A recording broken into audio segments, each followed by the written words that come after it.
All right, Teeny Beans and Blue Jeans. Time for another program for your listening enjoyment. Oh my goodness gracious. McCowan here, Shannon over there. Are you on the big LW? Is that what that was? The big LW? No, I didn't put my voice on. I didn't put my big radio voice on. Okay. My big 8 voice. Yeah.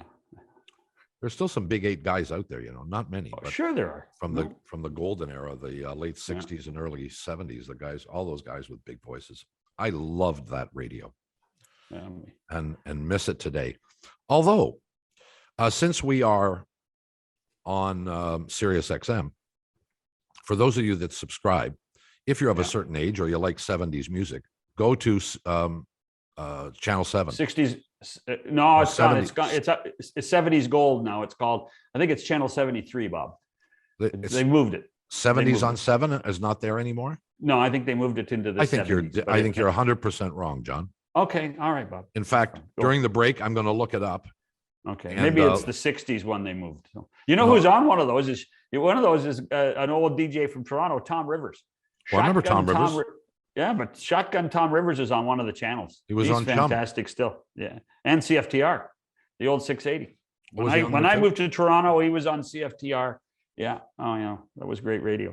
So since we're talking about old times, it's a good time to talk about old times and Hall of Fames, right? Only one guy got into the Baseball Hall of Fame yesterday. You all know by now it's David Ortiz. Well, we're going to talk about it and the fact that Bonds and Clemens did not get in and have now concluded their eligibility. Now they have to go to the Geezer Club. Dave Perkins, Veterans Committee. Same thing. Dave Perkins, Bob Elliot will join us. 2 voters. Find out who they voted for and what they think of this year's nominee. Well, I guess he's still a nominee. Inductee. He hasn't got in yet. Yeah, he hasn't been induced yet, though. No. Doesn't get induced till summertime. Anyway, Perkins and Elliot, when we come back after these messages. Well, yesterday was Hall of Fame day for Major League Baseball, and joining us to chat a little bit about that, 2 guys who know their baseball. Dave Perkins, Bob Elliot are both with us. Greetings to both of you. Hello, gentlemen.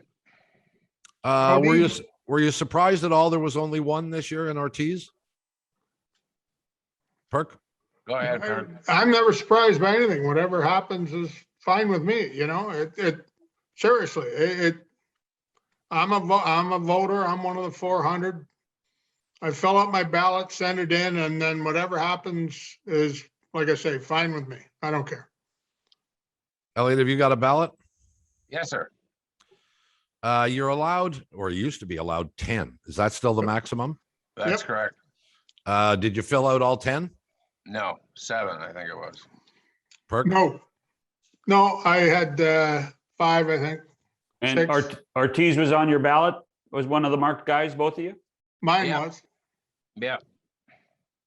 A couple of the big stories here. Bonds and Clemens, now their 10th and final year of eligibility in the main voting process. Bonds got 66%, Clemens 65.2%. Really not close to getting in. Issues with that. I know we've discussed this in the past, but there are people who are joining us who wouldn't know what your history was. Perk, did you vote for them? I did for all 10 years. Yeah, for each of them. So Likewise, all 10 years, yeah. But that's the process, You got to get 75%. That's a tough deal to make. Never mind all the extraneous stuff they got going on, but 3 out of 4, that's deciding hey, what movie are the 4 of us going to go and see? There's going to be an argument. Well, just to clarify with both of them, then and I know we've talked about this, but every year it seems to rear its ugly head about the conversation. Where are you with their steroids, or are they just are they the 2 scapegoats? What do you think first, Perk? Well, they're the high profile faces of PEDs, but other than a third of the writers. Who cares about PEDs? Hall of Fame doesn't care. Hall of Fame puts in La Russa, Joe Torre, the great PED enablers of our time. They don't care about it. They don't suspend people for PEDs long term. They suspend people for gambling. So they tell you what they are scared of or what they don't like most is PEDs. But otherwise, who cares about them? I mean, I don't know who was on them, who was not. I don't know if David Ortiz was or wasn't. I don't know if Joe Blow was or wasn't. It's, I mean, there's so much information. How much of it would stand up in a court of law? Clemens and Bonds, it probably would. Ortiz be thrown out at preliminary hearing. So, I mean, you're asking us to make a judgment on a question that who can make that judgment? I certainly can't. I try to look at the numbers and I factor in my belief of PEDs as one factor among many, many, many that I take into account when I vote. Bob? Yeah, it's kind of like they want, you guys are the detectives, all you writers, you 400 writers, you go out there and find out what the answer is. Well, I don't know, Bonds hit a home run or Clemens struck somebody out. I mean, the hitter he was facing or the pitcher the Bonds was facing, they could have been using too. I don't know. I'm not that smart. And the Cooperstown is not, how would I say, it's not devoid of steroid users. I mean, there's all kinds of speculation about the 3 or 4 guys that have already been, 3 guys, I guess, that have already been inducted. So, I mean, this did not stem the tide who knows who to use over the years. And now A-Rod replaces Bonds and Clemens for the next 9 years, right? He becomes the poster boy for this annual debate, which we've been having for not 10 years, but really 15 since they retired. You know what I mean? Like we were talking about it before they even got the ballot. And now we started with McGuire, right? And with McGuire, we had it with McGuire and I think he was a 15-year voting guy, right, Bob? Yeah, I think you're right. He was on because the old days, most guys were on for 15 years. It's only recently they cut it to 10. So this debate has been around for 20 years and it'll be around for 100 more. And then long after we're all gone, all these guys will get in anyway. Because anybody who's ever got 50% of the BBWAA vote throughout history is in the Hall of Fame. The last holdout was Gil Hodges, and they put him in this year. Yeah. So, well, I think, correct me if I'm wrong, but I believe Ortiz tested positive as well. Well, that was a rumor. That was a unsubstantiated. I shouldn't say unsubstantiated. It was not acted upon by MLB. It was, came out in a New York Times report of a series of leaked information. So, wait, wasn't he part of the Mitchell report? Because remember in the Mitchell report they were supposed to name. They had 100 players, but they were supposed to be anonymous, and some of the names got leaked. Correct.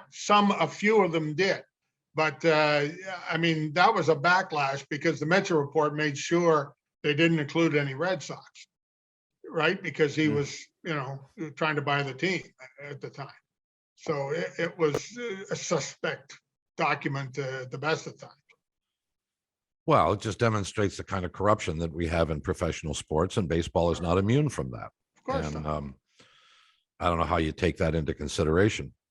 Well, it brings us, at least for the moment, to one of the topics that is my favorite discussion around this time of year, and I think you probably know where I'm going to go.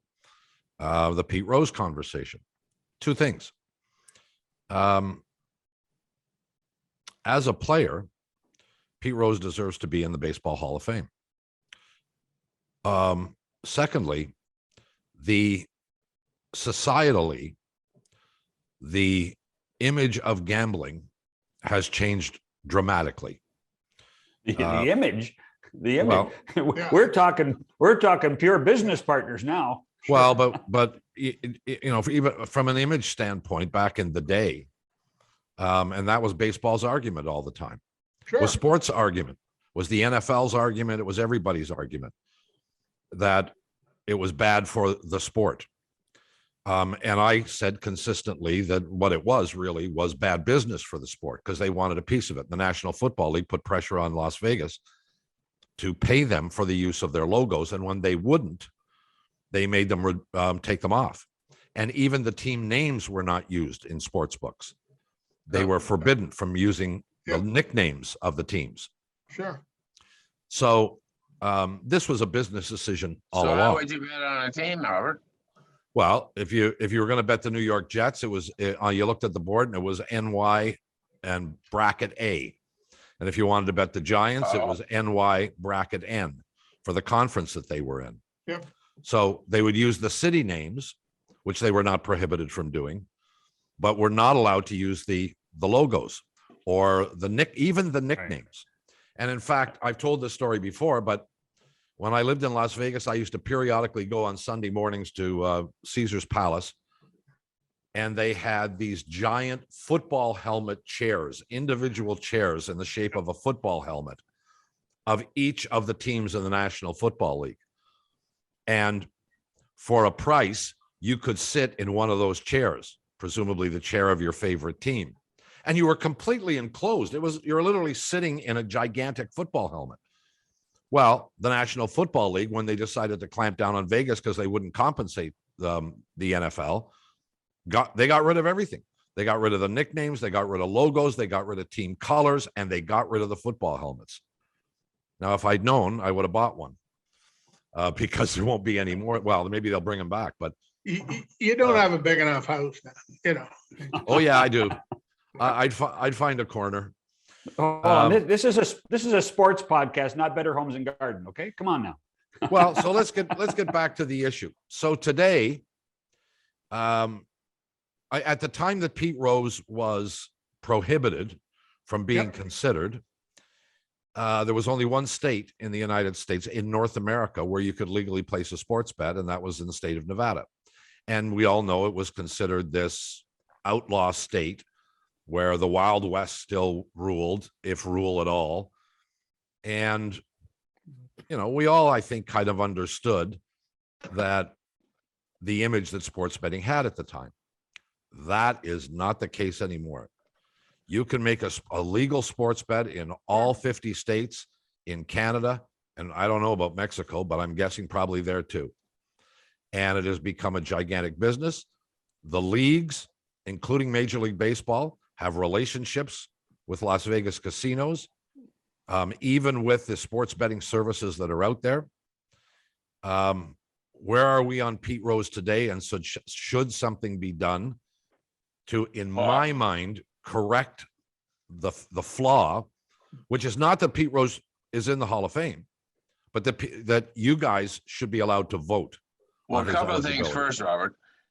Did you know that they can't post a lineup in the clubhouse until it goes to Vegas? It has to go to Vegas first. There you go. For the gambler. I forget the time frame, whether it's an hour and a half or whatever. Vegas has to know before, like Perk, we would be standing there and Cito or Gibbons had put up the thing, but it can't go up until it in the clubhouse until it goes to satisfy the bettors.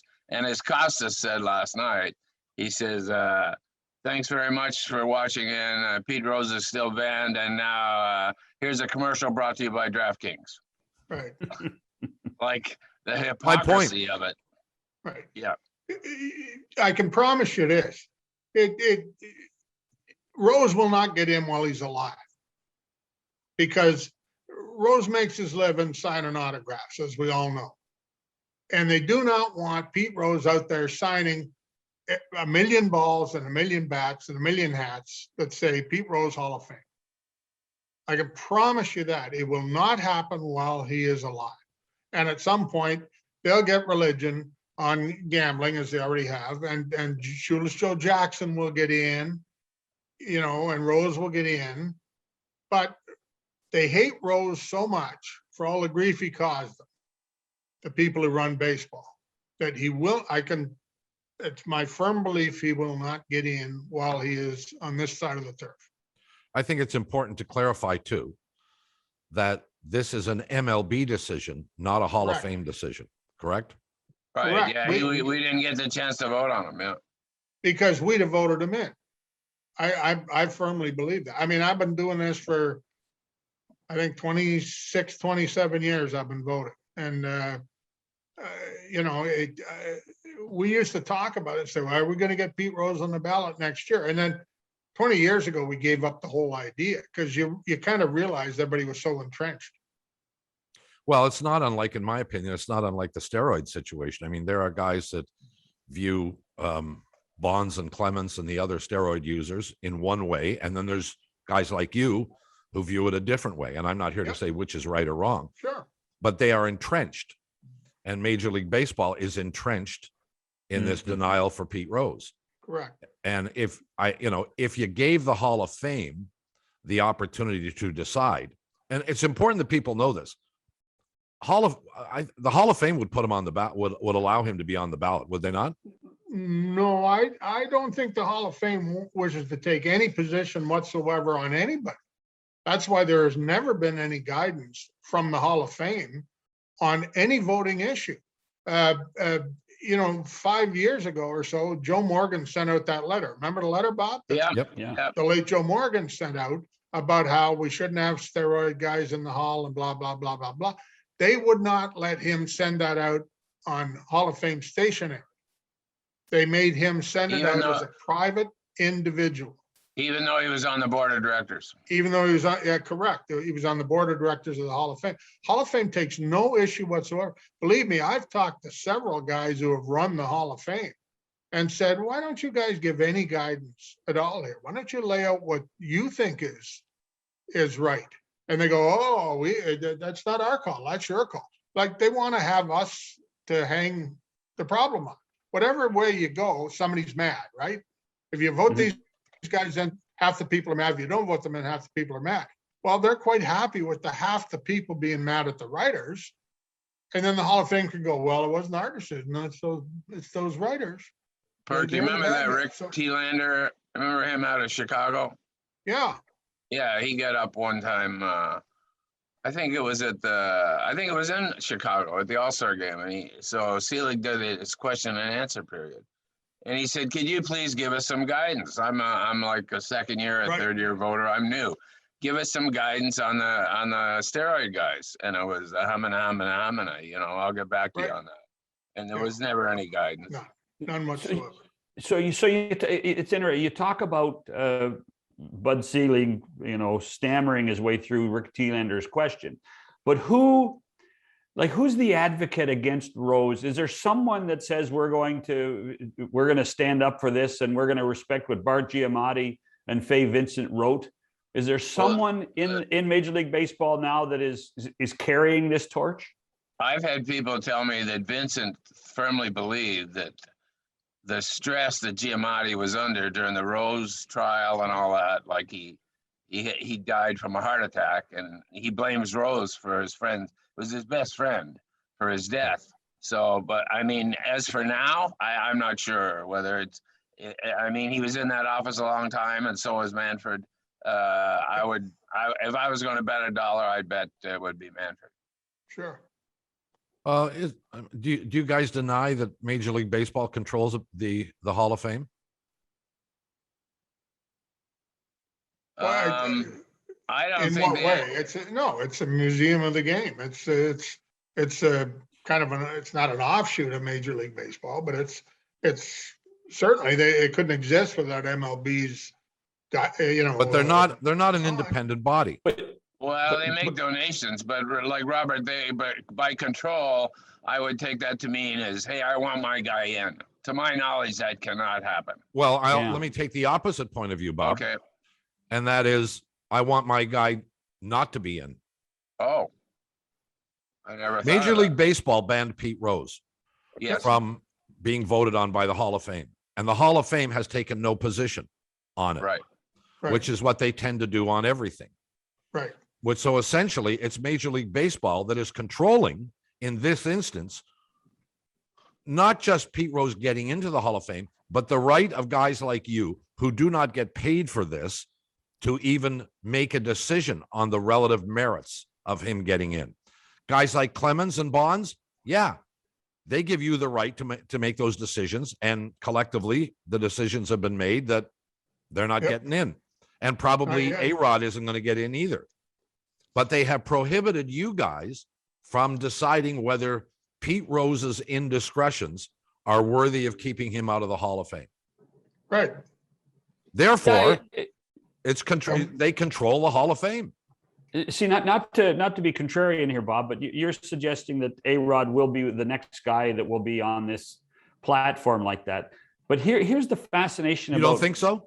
I don't, because baseball's relationship with its rights holders are such that they can actually control who's on the air or not. And A-Rod's on Fox every week. A-Rod's been in ESPN's broadcast booth a lot. So if they didn't like A-Rod and they thought that A-Rod was not the right example to have, Alex Rodriguez would not be the face of Major League Baseball on television, and he's one of the faces of baseball on television. Well, they've already made that decision, but it's not A-Rod related. It's based on the fact that what they know is that a significant number, we'll never know how many, of the players in that era of Major League Baseball used performance-enhancing drugs against the rules, and they themselves, baseball, in all likelihood, swept it under the carpet for years until it got exposed. So they are as culpable as any of the guys that did it.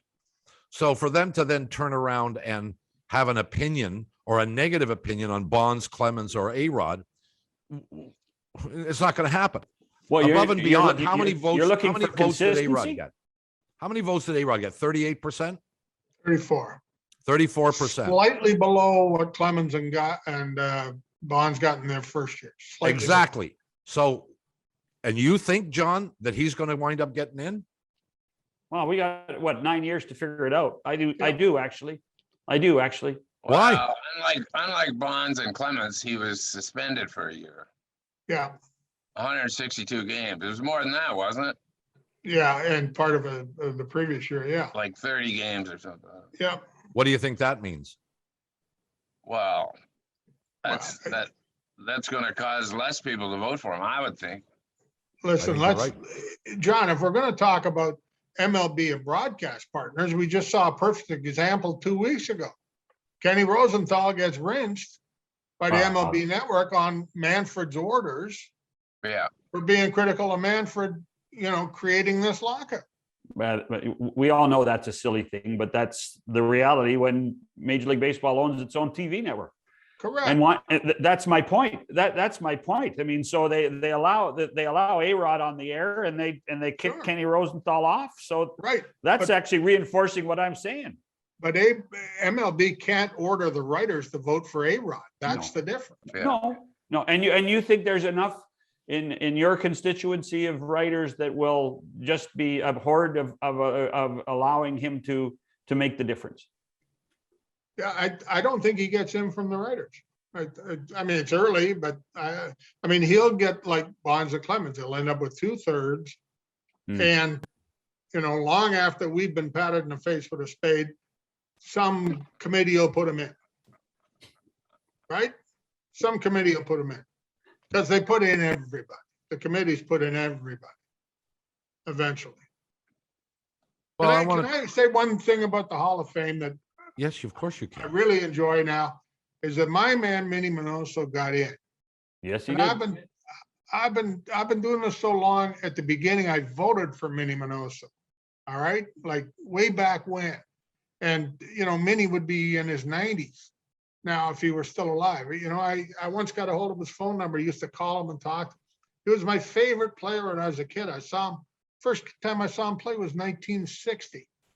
And he was the all-time tweener, in my opinion, of a guy who never got to the big leagues till he was 27 because he was black. Then he got sent down to the minors for a year because he was black. You know what I mean? He was the first great dark-skinned Latin superstar, the first one. And you go to the 1950s, if you like war as a stat, the three war leaders in the American League in 1950 were Mickey Mantle, Ted Williams, and Minnie Minoso. I mean, this guy was a tremendous ball player who just got caught in a bad accident of timing, and because he was a black man. I mean, I'm so glad he finally got in. He should have been in 30 years ago, in my opinion. So Well, I'm happy for that. Yeah, I mean, I remember watching him myself. I think I was more attracted to his name than anything else. Yeah. Yeah. But it was so memorable. thing, you know, Bob, you brought up about how you might feel that Major League Baseball controls the Hall of Fame. And you and I've had tons of arguments over what happens, certainly in the Hockey Hall of Fame, but we've seen it with the NBA and how they manage in Springfield, and we've seen it how the NFL manages Canton. I think Major League Baseball and the Baseball Hall of Fame, I think nobody's perfect, but I think this is as close to being accountable than the four Hall of Fames in North America by far. I mean, just the fact that there are, first of all, transparency is one thing. Yep. And the fact that we have more than 400 people. It's not a select committee of 17. It's not a committee of 50 or a committee of 9. It's 400 different people from varying places in North America have this discussion. So I know nothing's going to be perfect, but to me, Major League Baseball is as close to getting it right. And it brings the point up about what Dave just talked about, was they also have a safety net. They have a catch-all. They're able to, solve some of their mistakes with the Veterans Committee and do it that way too. So I'm always in awe of what happens in baseball. And I love the other Hall of Fames to be as transparent and accountable as baseball is. Well, there are parts, I agree with that. Sorry, Perk and Bob.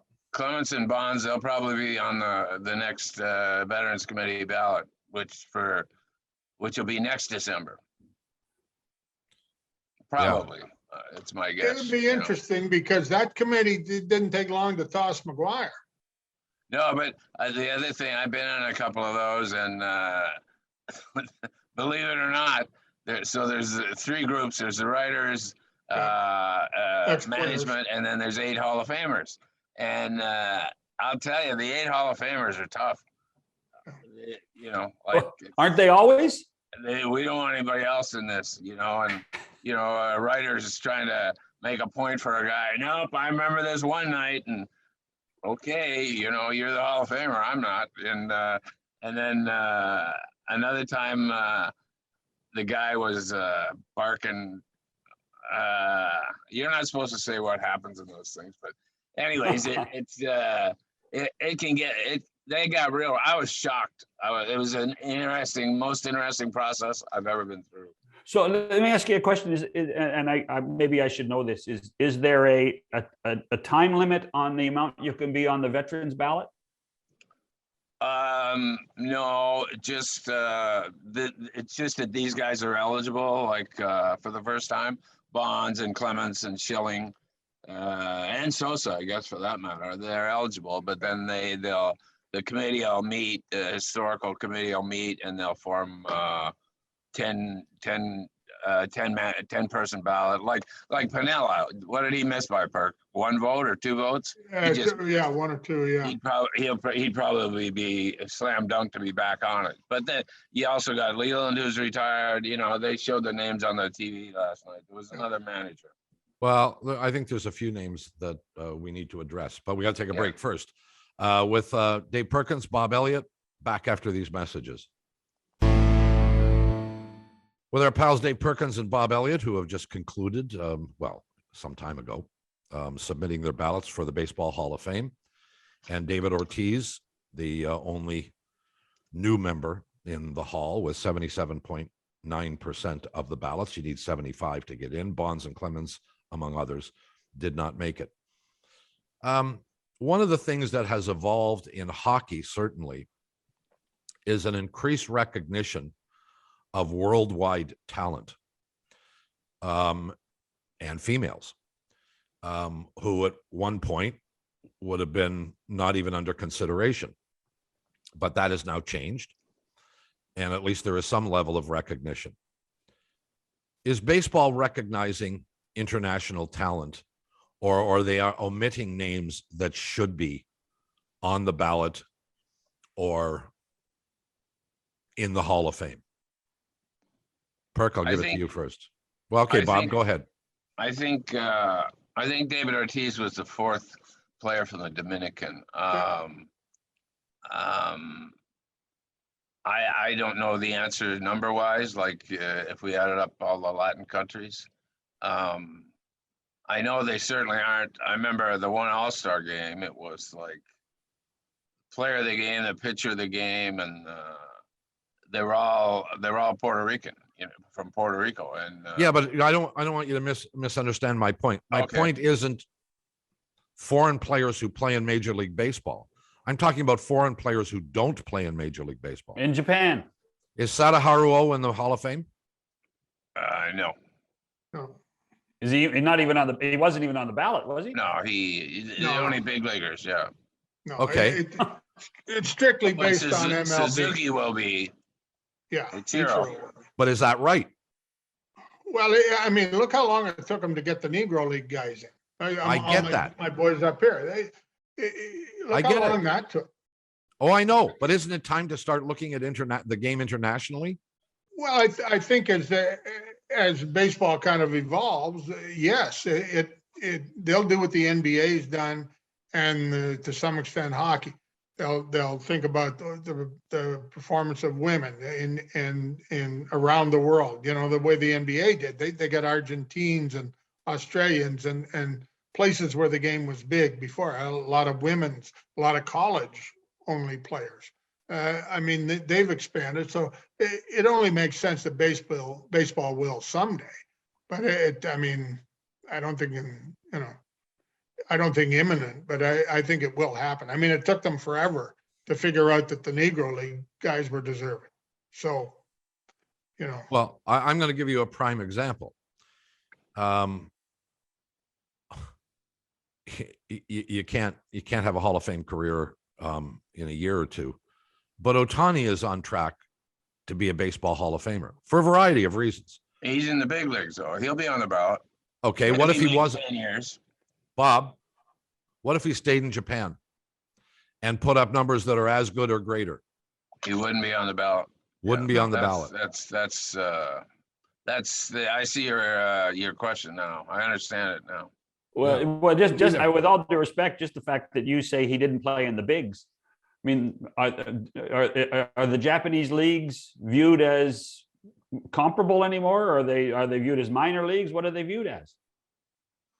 I think they're viewed as the Japanese league, and one guy from this team can play over here, and two guys from that team, and I don't think it's certainly not regarded as minor league, or they wouldn't be bringing as many players in from the Pacific League and the Central League in Japan, right, and give them so much money. Oh, well, I think we've all talked to people when you ask that question of them, people in baseball. And I've had people say, well, the Japanese league is comparable to AAA. And then I've had people say, well, it's basically 4A. Yeah, it's a little bit better than AAA, not quite as good as the major leagues. Perk, you're nodding your head. You agree with that assessment? I think that's the general consensus thought of Japanese baseball, and Korean baseball has made a lot of strides too. Huge. So everything takes time. Well, it doesn't speak to when international influences that baseball, despite the fact that there are great players from the Dominican Republic and Colombia and Venezuela and lots of the Latin countries and some in Asia, that it's still really a regional sport. It really is in many ways a regional sport, and I'm not saying that as a negative. I'm saying that as a reality. No, the Hall of Fame, they on the second floor, there's a whole wing about all the great players from Venezuela, from Cuba, from Puerto Rico, from the Dominican. And there's the display, like Clemente is in, or somebody, players that aren't in, but have not been elected, but they're being honored with it. Okay. with this display. I do not think it's I think there's 56 countries that play, including the world power Sweden. So I would disagree that it's regional. Okay, no, fair. Well, but we have now through Major League Baseball, through this, what do they call it? The World Tournament, World Cup thing, whatever they call it. That Bud's dream, yeah. Yeah, that tournament they play. I mean, we are now more aware Sure. of the international nature of the sport. Well, yeah, And- but and we make Bert Blyleven Dutch for 3 weeks. Come Well, on. No, the point of the matter is this. Previously, most baseball fans only knew a foreign player after he played in Major League Baseball. Yep. That's the only way you knew him. You didn't pay any attention to him. You didn't think he was any good. Some scout went and found him, brought him to the major leagues, and then you got an apples to apples comparison, and you recognize him. Now, I think a baseball fan realizes, hey, there's a lot of good players in Puerto Rico, in the Dominican, in Venezuela, in Japan, in Korea, a lot of them. But all sports evolve, Bob. I mean, Of course. look at golf. When we were kids, you might have heard of the Ozaki brothers, and now Asian golfers have tremendous achievements everywhere. The women's tour is dominated by they've by dominated Asian for years golfers. on the women's side. Yeah, You know all the good European golfers now, every single one. You know who the money leaders are in the European tour. I mean, it just takes time to evolve, but you know, if you're a fan, you quickly learn who the good players are everywhere. well, I guess when you talk about the word evolve in baseball, Bob or Dave, that's the fascination. Is it? I mean, we touched on it yesterday. Baseball on the business side has evolved better and quicker than the other 3 major sports in North America in order to drive revenue. But they haven't. Have they evolved on this side of their philosophy? That becomes the question. Well, I think the future of the game is unquestionably non-American. I think it's Latin and Asian. I think is the future of the game. I honestly think, I don't want to get in trouble for this, but I think baseball has pretty much lost the Black American athlete. I think those great athletes are going into basketball and football. Mhm. I honestly don't see the same number of great Black athletes. I think the game is ostensibly Latin and Asian in the future. Statistically, that's been accurate for decades, Bob. I've talked about it on many occasions. Last time I looked, there were less than 7% of Major League Baseball players were African American.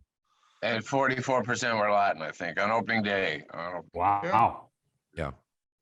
And look at the next few years of the Hall of Fame vote when the Pujols and Miggy Cabrera and all those terrific Latin sluggers get in. It's just going to keep, like we said, Bob was saying this year's Ortiz is, I believe, the 4th Dominican. Marichal was the 4th Dominican. In a few years, there's going to be 40. It's just the way it works. Hey, It's almost no doubt. just a little bit more transparency on your balloting. You mentioned before the break about Schilling and Sosa, Bob. Either of you guys vote for both of those guys, Sosa or Schilling? Bob I Elliott? don't. Neither one. Not Sosa? Neither one. No. Okay. And Schilling is just his numbers weren't good enough, or he's just become such a polarizing person. If somebody else wants to vote for him, go ahead. They're free. I voted for him last year, but then I saw where he retweeted where the place in Fort Lauderdale. What was the name of that school? Marjorie. Yeah. The kids were very well spoken, and they were on every show, and so Sure. he retweeted something that they were really actors. They weren't high school kids. And I thought, wow. I mean, could you imagine being a parent and seeing that tweet show up? And that was it for me. I'm sorry. I find this all very interesting. I love you two guys, but there are certain social aspects that turn your crank and hit the right button and will cause you not to vote for somebody. And there are certain things that, in the case of the steroid users, you both voted for them. As I say, there are several factors that go into every guy. Every guy I look at the ballot and I say, what were his numbers? What was it? What are my memories? What are my memories of what his peers said about him, which is part of it for me. What are the categories? Integrity, sportsmanship, things like that. There were several listing factors. So there are many, many, many factors. Sometimes, PED use or suspected PED use is a negative that tips the scale for me. Sometimes it isn't. It's sometimes, integrity, character, ordering the lynching of all the voters, for instance, to me falls a little below the integrity scale. You know what I mean? So you kind of go back and forth on every guy, pros and cons. Is that not that's the way I do it. I went to my first big league ball game in 1958. I've seen thousands and thousands and thousands of games, covered hundreds and hundreds and hundreds, sat in the dugout and talked to people, players, hundreds of times. This is the reason I'm a voter, because I'm supposed to have some kind of background and judgment about these things. So I bring it all into play when it comes time to mark the ballot. Some guys, some guys no. Yeah, I know. I think, I respect both of you guys immensely, but I might argue with you because I think each of us should be entitled to our viewpoint on these issues. The merits of a particular player, the merits of an argument for or against a player. Absolutely. And the notion that personal relationships should not play a role in your decision-making is crazy. Of course it does. It has to. Well, you're human. Well, who was the Philadelphia Phillies guy who was kept out? Was it Carlton or Robin Roberts or, Well, no, Carlton wasn't kept out. He was elected. Eddie Murray was elected. Well, there was a Phillies player who didn't speak to the writers. Yeah. Yeah. But he got elected. Eventually. Yeah. But he got kept, you guys punished him as if by, I don't know. I can't remember how long it took. I can't remember. It was a Phillies pitcher. It took DiMaggio 3 tries. I mean, are you thinking of Jim Bunting, Bob? No, I don't remember who it was, to tell you the honest to goodness truth. I got one more before we're running out of time. Is there one guy that isn't in the Hall of Fame that pisses you off the most because you think he should be there? Somebody that you voted for, somebody that you watched, you adamantly believe this guy's a Hall of Famer, but he didn't get in. I got one. Go. Perk, I'm gonna go first because if you go first, I'll forget who I picked. I'm gonna go with Jeff Kent. He's got more home runs than any second baseman ever. I mean, he was like everybody talks about Sandberg. His numbers dwarf Sandberg. I've always voted for Jeff Kent. He was played here a little bit, and he was a pain in the butt. Yeah, right at the beginning of his career. Yep. Never stopped. But I have no idea why he's not in. McGriff would be another one for 493 home runs, I think. Yeah. And you never heard anything about him never even having a pimple. Go ahead. That was 2, Perk. I'm sorry. No, that's and I can see the case for both those guys. My guy for 20 years was Minoso. Well, he's in now. He was the guy I used to get upset about. If I thought about a player that I thought was a Hall of Fame caliber player, I would say Dwight Evans. He was I'm a sucker for guys who can catch and throw the ball. Okay. These one-dimensional sluggers like Sammy Sosa do one thing really, really well and everything else horribly. They don't work for me as well as a guy like Evans, who was a tremendous right fielder. And I think that's Don Cherry's favorite. Who? Dewey Evans. Dewey Evans. Yeah. Yeah. You're right. You're right, Bob. Well, for what it's worth, you got one, John? You know what? I'd be. All right. I'm not close enough to it. I respect these guys. No, thank you. Who's yours, Bob? Well, Sadaharu would be probably at the top of my list, but I'm going to take a guy that got 3.8% of the ballot in his first year and then was immediately eliminated from the ballot and has numbers that are every bit as comparable as the guy who got in this year, David Ortiz. You want to guess? Joe Carter. Nope. Carlos George Delgado. Oh, Carlos Delgado. Who? Delgado. Delgado, yeah. Look at the numbers. They are virtually identical to Ortiz, given the time frame. 473 home runs, hit 30 home runs 11 times, 130 or more RBIs 3 times. Never won a championship, but I mean, there's lots of guys in the Hall of Fame that didn't do that. Yeah.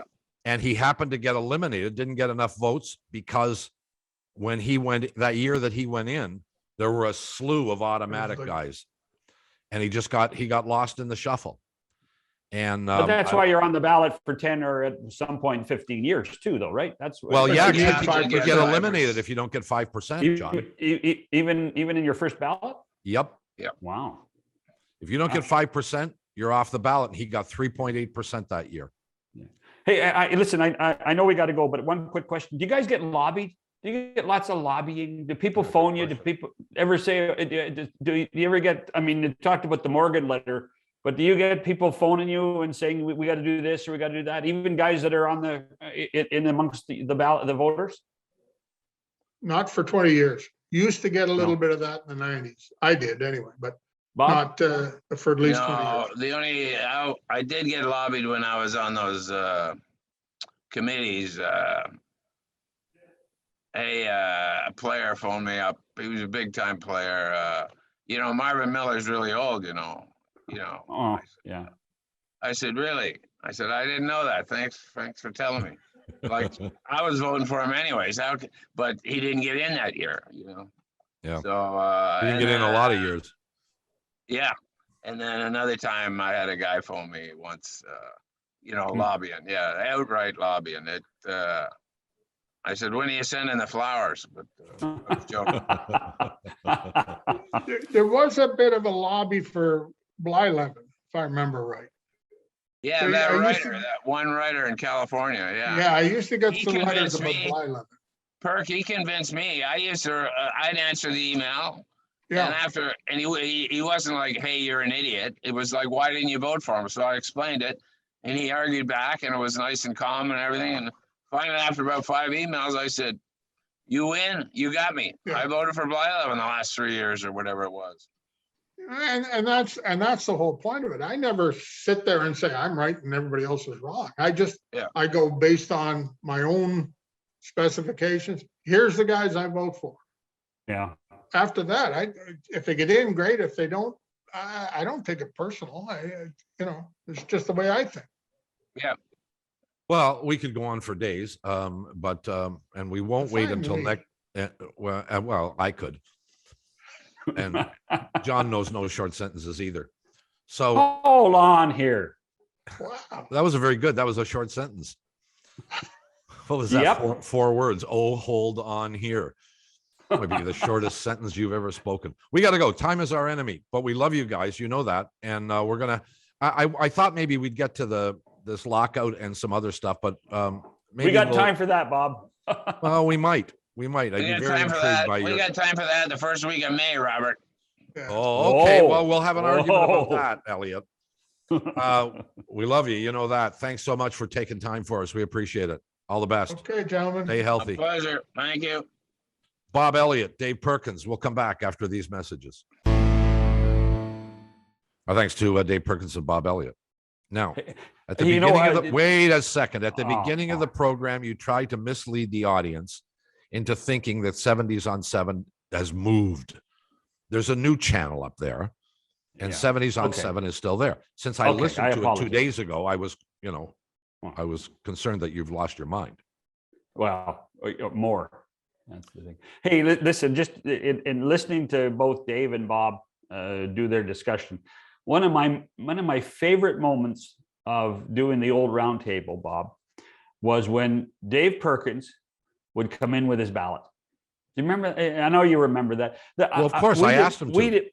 We did hundreds and hundreds and hundreds of Fridays, and that was always one of my favorite days. And it evolved so that Perkins was the first guy brave enough, because back then you were not supposed to reveal your ballot. Yeah. And I remember talking to Perk one day, and he said, sure, I'll do it. And I was shocked. And he did it for a few years, maybe several years. Yeah. And then other guys would do it. Yeah, I never forgot. But I mean, he literally brought in the ballot and checked the boxes. And to me, I have never forgotten that. And it was one of the most fun things we ever did on the Friday roundtable. It was so cool. Well, if I remember correctly, he began by telling us who he voted for and who he didn't vote for. Right. And then actually brought the ballot in before he filled it out and filled it out live on the show. Yeah. No, both of those guys have great sense of drama. They're great storytellers. They're so much fun. We got about a minute. Both Chapo and Felix Auger-Aliassime lose in the quarterfinals. Yes. And both in 5 sets. Medvedev beat Aliassime last night. But boy, oh boy, what a match that was. Oh my goodness gracious. Well, actually, both of them. The Nadal-Chapo match was pretty good too, and filled with controversy. Except I would say that I have a better feeling for Aliassime because I do believe in being a gentleman on the tennis court, and I thought that he handled himself with grace. And sometimes you don't. Sometimes you can't. Sometimes you're frustrated. Shapovalov didn't, and I still think he's a great young player, but I have a lot more respect for Aliassime today. Well, that's ironic because Aliassime is the great procrastinator of time. He almost never gets his serve off with more than 1 second left on the clock. Yes. He is like watching snow melt. He is so slow, and it drives me. I love the guy, and I love his game, but I just wish he would pick up the pace. He is so pedantic; it drives me nuts. I must confess, I have when he is serving, I channel flip to see what else is on to make sure I'm not missing anything. Because I know I'm not going to miss any tennis. I might miss one serve if I disappear for 2 or 3 minutes. You weren't channel surfing last night. That was a hell of a match. Well, I actually got some sleep last night, so I didn't get a chance to see it. Oh. Do we have enough time for him to mention? No, we'll do it tomorrow. We'll do it tomorrow. All right. Yeah, because it's still going to be true tomorrow. And people are going, "What's going to be true tomorrow?" What'll be true tomorrow is that Shannon and I will be back, unless the creek rises, or either one. It's frozen, man. It's frozen. Or either one of us expires, and the latter is perhaps not likely, but now possible. For John, Shannon, Bob McCown, we'll see you tomorrow. Goodbye.